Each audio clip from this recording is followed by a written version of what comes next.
अस्सलाम वालेकुम dear students. हम लोग चैप्टर नंबर 8 कर रहे हैं फ़र्स्ट ईयर का, केमिकल इक्विलिब्रियम।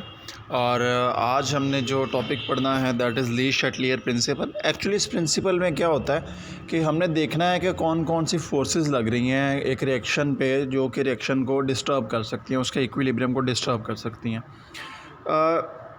इस रूल के मुताबिक, इस लॉ के मुताबिक कि एक अगर रिएक्शन इक्विलिब्रियम में मौजूद है और उस रिएक्शन के इक्विलिब्रियम में होते हुए अगर कोई एक्सटर्नल उस पर फोर्स लग जाती है, कोई एक्सटर्नल उस पर फोर्स लग जाती है या स्ट्रेस लग जाती है उस पर आके, तो क्या होता है ये सिस्टम ख़ुद से ही ऐसा काम करना शुरू कर देगा कि वो जो इसके पे स्ट्रेस लगी थी ना, उसके इफ़ेक्ट को ये ज़ीरो कर दे, उसके इफ़ेक्ट को नलीफाई कर दे, उसके इफ़ेक्ट को ख़त्म कर दे जितना पॉसिबल हो सकता है। ठीक है, यानी कि जो स्ट्रेस लगी थी उसके नतीजे में जो चेंज आई थी, अब क्या होगा कि उस चेंज को ये रिएक्शन क्या करना शुरू कर देगा, नलीफाई करना स्टार्ट कर देगा।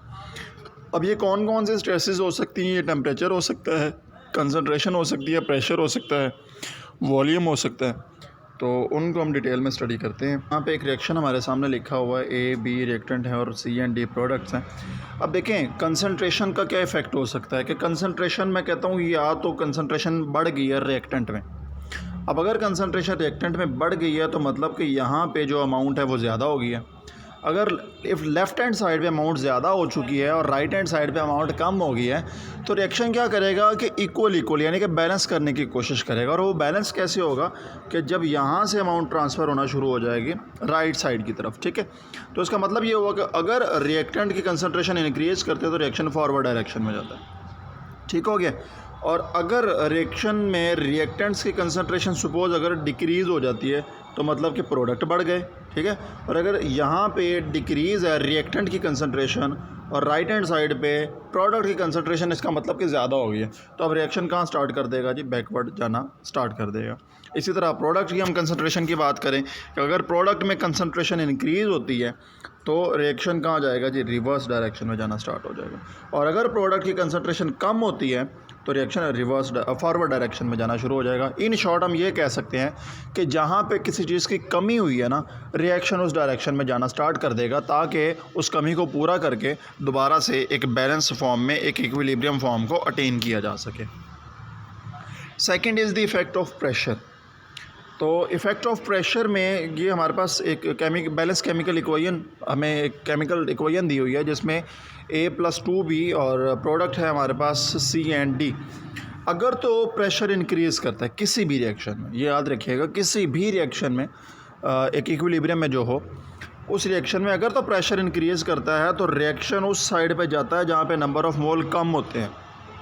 ठीक है, और अगर प्रेशर डिक्रीज़ करे तो रिएक्शन उस साइड पे जाता है जहाँ पे नंबर ऑफ़ मोल ज़्यादा होंगे। तो ये इन्वर्स रिलेशन पाया जाता है यहाँ पे कि अगर प्रेशर इंक्रीज़ करता है तो रिएक्शन कम नंबर ऑफ़ मोल की तरफ जाता है और अगर प्रेशर कम होता है तो रिएक्शन ज़्यादा नंबर ऑफ़ मोल की तरफ जाता है। तो इस केस में अगर हम इस स्पेसिफिक केस जो कि अभी यहाँ पे हमने डिस्कस कर रहे हैं, ये इक्वेशन जो मैंने लिखी है, इसको ही अगर यहाँ पे ज़िक्र करें तो अगर प्रेशर इंक्रीज़ होता है तो रिएक्शन कहाँ पर जाएगा? कम नंबर ऑफ़ मोल की तरफ। और आप यहाँ पे देख रहे हैं कम नंबर ऑफ़ मोल प्रोडक्ट में है तो रिएक्शन जाएगा जी फॉरवर्ड में। ठीक है, और अगर प्रेशर अगर डिक्रीज़ कर दिया जाए तो रिएक्शन जाएगा ज़्यादा नंबर ऑफ़ मोल की तरफ। तो प्रेशर डिक्रीज़ हो गया, ज़्यादा नंबर ऑफ़ मोल इधर है, 2 + 1 3, तो रिएक्शन कहाँ पे जाना स्टार्ट हो गया जाएगा जी? बैकवर्ड डायरेक्शन में मूव करेगा। लेकिन ये सिर्फ इसी स्पेसिफिक केस के लिए है कि फॉरवर्ड या रिवर्स। लेकिन ये जो मैंने बताया कि टूवर्ड्स लेस नंबर ऑफ़ मोल या मोर, ये सब के लिए होता है। उसके बाद जो इफ़ेक्ट है वो जी इफ़ेक्ट ऑफ वॉल्यूम। तो आपको पता है कि जैसा कि हमने चैप्टर 3 में पढ़ा था कि वॉल्यूम और प्रेशर का जो रिलेशन है वो इन्वर्स रिलेशन है, यानी कि जैसा प्रेशर होगा वॉल्यूम उसके इन्वर्स जाएगा। प्रेशर ज़्यादा होगा तो वॉल्यूम कम हो जाएगा और वॉल्यूम अगर ज़्यादा होता है तो प्रेशर कम हो जाता है। तो यहाँ पे जो हमने कंडीशन प्रेशर के लिए पढ़ी थी ना, सेम कंडीशन वॉल्यूम के लिए पढ़ेंगे, लेकिन यहाँ पे थोड़ी सी रिवर्स करके। अगर वॉल्यूम बढ़ता है तो रिएक्शन जाता है ज़्यादा नंबर ऑफ़ मोल की तरफ और अगर वॉल्यूम डिक्रीज़ होता है तो रिएक्शन जाता है कम नंबर ऑफ मोल की तरफ, ठीक है। और अगर इसी स्पेसिफिकली इसी केस में देखा जाए, ये जो हमने इक्वेशन लिखी है A+2B और प्रोडक्ट है हमारे पास C+D, स्पेसिफिकली इसी केस में देखा जाए तो अगर यहाँ पे वॉल्यूम इंक्रीज़ होता है तो वॉल्यूम के इंक्रीज़ होने का मतलब है कि रिएक्शन उस तरफ जाएगा जहाँ पे नंबर ऑफ़ मोल ज़्यादा है, और यहाँ पे नंबर ऑफ़ मोल ज़्यादा है रिएक्टेंट में, तो रिएक्शन रिवर्स डायरेक्शन में जाना स्टार्ट हो जाएगा। अगर वॉल्यूम डिक्रीज़ होता है तो रिएक्शन उस साइड पे जाएगा जहाँ पे नंबर ऑफ़ मोल कम है, तो नंबर ऑफ़ मोल इस केस में कम है जो प्रोडक्ट में, तो रिएक्शन फॉरवर्ड डायरेक्शन में जाएगा। कितने जा रहे हैं? टाइम होती है तो वो एक्सोथर्मिक रिएक्शन होता है। रिलीज़ और इवॉल्व एक ही टर्म होती है। और अगर जो है वो हीट इवॉल्व हो रही हो तो आपको पता है हीट इवॉल्व का मतलब है हीट रिलीज़ होना, और रिलीज़ कहाँ से होती है? वो प्रोडक्ट वाली साइड से रिलीज़ होती है, जिसका मतलब ये हुआ कि रिएक्शन फॉरवर्ड डायरेक्शन में यानी कि प्रोडक्ट वाली साइड पे जाना प्रेफर करेगा। और अगर एंडोथर्मिक रिएक्शन हो रहा है, अगर हीट एब्जॉर्ब होती है तो एब्जॉर्ब जो है वो रिएक्टेंट वाली साइड पे होती है, जिसका मतलब ये हुआ कि रिएक्शन अब रिवर्स डायरेक्शन में जाना यानी कि रिएक्टेंट वाली साइड पे जाना प्रेफर करेगा। और लास्ट पे है जी इफ़ेक्ट ऑफ कैटलिस्ट। तो कैटलिस्ट एक वो सब्सटेंस होता है जो कि सिर्फ रेट ऑफ रिएक्शन को बढ़ाता है, इसके अलावा और उसमें कोई केमिकली चेंज नहीं लेके आता, सिर्फ रेट ऑफ रिएक्शन को बढ़ाता है वो, और बाद में हम उससे रिकवर भी कर लेते हैं। तो इसका मतलब ये हुआ अगर ये इसमें केमिकली कोई चेंज नहीं लेके आता तो इसका कोई इफ़ेक्ट नहीं होता एक रिएक्शन की पोजीशन पे।